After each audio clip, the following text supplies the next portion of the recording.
આ રસ્તો આપણે જે અત્યારે ઊભા છીએ અભિલાષાથી અભિલાષાથી લઈ અને પોદાર ઇન્ટરનેશનલ સ્કૂલને જોડે છે અને નવા બ્રિજનું અહીંયા નિર્માણ થયેલું છે. નવો બ્રિજ ઓપનિંગ કરા આજની તારીખની અંદર 1 મહિનો પણ નથી થયો. મહિનાની અંદર તમે જે આ પરિસ્થિતિ રોડ પહેલો જ વરસાદ જો આવ્યો ચોમાસાનો પ્રી મોન્સૂનનો નામ પહેલા જ વરસાદની અંદર આ રોડનું ધોવાણ થઈ ગયેલું છે. રોડનું ધોવાણ એવું થઈ ગયું છે કદાચ અત્યારે હાલની પોઝિશનની અંદર 5 ઇંચ વધારે જો વરસાદ પડે તો આખો જે આ બ્રિજનું ખોદકામ કરેલું છે ટોટલ રસ્તો બેસી જાય છે અને ભયજનક સપાટી ઉપર છે આ રસ્તો.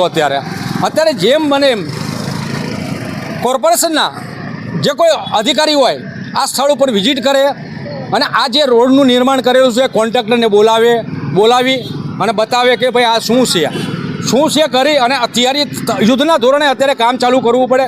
જો કામ ચાલુ નહીં કરે તો આ રસ્તો બેસી જશે. અને સ્ટેન્ડિંગ કમિટીના ચેરમેન પણ અહીંથી માહેજ 2 કિલોમીટરના અંતર ઉપર રહે છે. રોડ આખા વડોદરાના રોડ રસ્તા જો પાસ કરી શકતા હોય તો અહીંયા ધ્યાન દોરવું પડે એમને કે ભાઈ આ વસ્તુ થઈ છે કેના કારણે થઈ છે શા માટે બની છે. તો એમણે આ ચકાસ કરી અને કોન્ટ્રાક્ટરને કહેવું પડે કે ભાઈ તમે જાઓ અને જુઓ શું છે આ રસ્તો ફરીથી કરી આપો.